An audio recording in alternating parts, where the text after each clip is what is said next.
This is Football at 4. Football at 4 powered by the Inside the Birds podcast. Adam Caplan's here. Check out Inside the Birds podcast on all podcasting platforms. And, of course, you can check out the YouTube channel. Just search Inside the Birds. Adam Caplan is here. And as he enters, the Eagles have just made another free agent move. They have agreed to a deal, 1 year, $4.6 million, fully guaranteed. But really the Patriots are picking up most of the tab with free agent wide receiver Devonta Parker, who scored 2 touchdowns and had 159 yards in a game against the Eagles in a 2019 game. But other than that, he has not done all that much, Adam Caplan, but I imagine he will have a shot to be that number 3 wide receiver in this Eagles offense.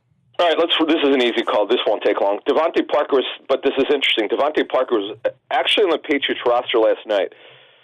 They told him he's going to be released. And this is a unique transaction. So both sides are in agreement he was going to be released today, and they let him seek his own deal. So he's got a verbal agreement through his agent, James Gould, who's got the connection to the Louisville program. And they got this deal done. He will be their number 3 receiver. That's why they're doing this. He is a contested catch guy, doesn't get a lot of separation. He's been really hurt, Mike. Very promising former first-round pick from Miami, and then in fact, Belichick knew him, same division with Miami, and then the Patriots brought him in, but he's been hurt quite a bit. In fact, he's just been in and out of the lineup the last 4 seasons, Mike. I don't know how much he has left, but I will tell you this. He made some big catches a couple years ago in 22, but the problem was, and this is why context always matters, and I'd like to give people context, people should know this when they comment on the Patriots' problems. It wasn't a receiver problem 2 years ago. It was a quarterback problem. This is when Matt Jones really regressed, and this is the Matt Patricia year, unfortunately, and that crushed their passing game. So this was not a Devonta Parker problem when he played. So he'll be a third receiver, and that's that. Yeah, 33 catches, 394 yards last year in New England in 13 games. Obviously, some injury issues, some offensive issues in New England. Philadelphia signs Barkley. Obviously, it's been the biggest news locally, but maybe in the NFL. The amount of money he got where all these running backs are signed. I mean, 12 backs have changed teams, Adam, but Barkley got paid. Yeah, Mike, this was such a fascinating story. So we talked about Inside the Birds. We talked about it twice, I think, on recent shows. The Eagles are definitely in on Barkley, but we didn't think it would happen for one reason. And I'll tell you what I thought. I didn't think they'd go there where they went. Nobody did, by the way. People around the league that we trust, with other teams who are in personnel, they figured because Philly's history of not paying running backs, and I'll give you a nugget here. Not only did the Eagles have a super high grade on him for the 2019 draft, Howie Roseman, the GM, was super high on him. I get it, that was 5 years ago, but obviously in how he makes all personnel decisions, he loved him. So he's their starting running back. That structure, I was told, no matter what, he'll be there for 2 seasons. Third year, we'll have to see. Mm-hmm. Haven't got the full breakdown, but my understanding, based on what I was told privately, is that they're pretty much stuck with him for 2 seasons. So we'll get into there's some incorrect information on sort of his tape from the last 2 years, particularly last season. We're going to have this for our Patreon people tomorrow night live. Go to patreon.com/InsideTheBird if you want to join. And there's some stuff out there that's just not factually correct from people who've worked with them and people in scouting. We get our stuff from people who actually work at the NFL, and I'll leave it at that. All right, let's go to Bryce Huff. I mean, obviously a guy that might be under the radar, an edge guy, and, a guy that racked up some sacks last year. They got 2 guys who do that. So how's the fit, and what's it mean for the guys that are here, Reddick and Sweat? Yeah, so Sweat, look, one way or the other, Sweat, I mean, I never put odds on anything unless I'm involved in it. So it's hard to imagine he'll be back. And you got the Reddick situation, it's $15 million. They have to get through that. He could also be moved. Here's what I'll tell you. It would be shocking if one of them is not moved, Mike. They just can't. You can't pay 3 guys. In fact, not that BG is making much, but one will be moved, and then the hope is that I don't want to say hope, the reality is probably both will be, but, hey, listen, if Reddick's back, think how much better they're going to be. He's under contract, so is Josh Lett. Bryce Huff is a great story development, interesting story. This is their top edge rusher target. They looked at other people, but this is number 1 for them. They came out swinging here.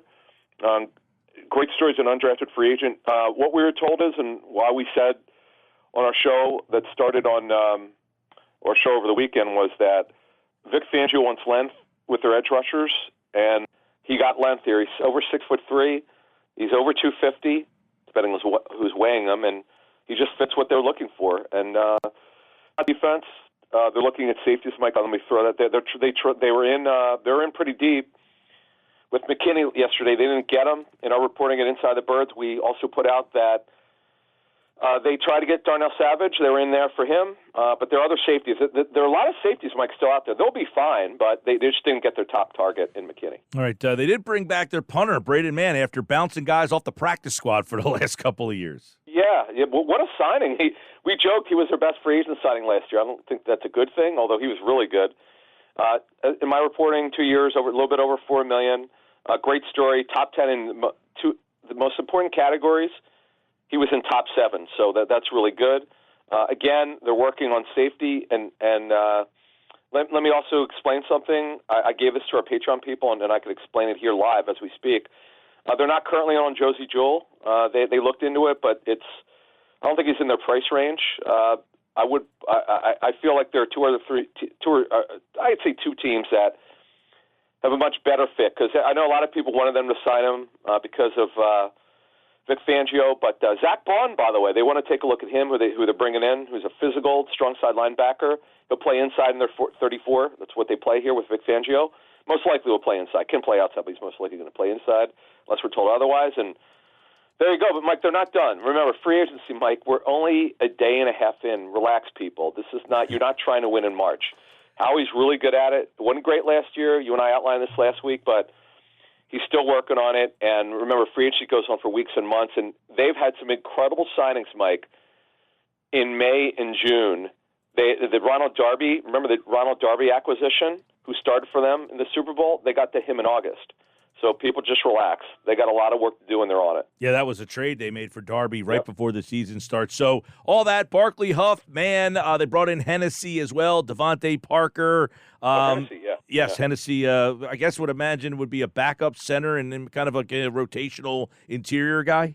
Yeah, what we're told is, then we talked about this on our show that dropped Monday, look for the Eagles to sign a center/guard. They're not looking to sign someone who can only play one position.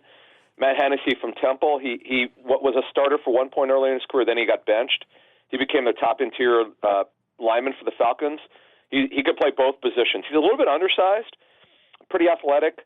He's a center/guard, and yeah, now with Jack Driscoll, I'm told, Mike, they would take him back, but he's looking to compete for a starting job, so we'll wish him good luck. So that would be it, Mike. That's pretty much where we stand as of now, unless you got something else in your mind. Okay, Adam Caplan. No, I know there's a lot happening. I know you're working on that. We'll have more all week on Football at 4. These will become official tomorrow, and when Adam's back on Friday, we'll put all the pieces together and see what the puzzle looks like, and then see what that second phase of free agency might look like. Adam, thanks, man.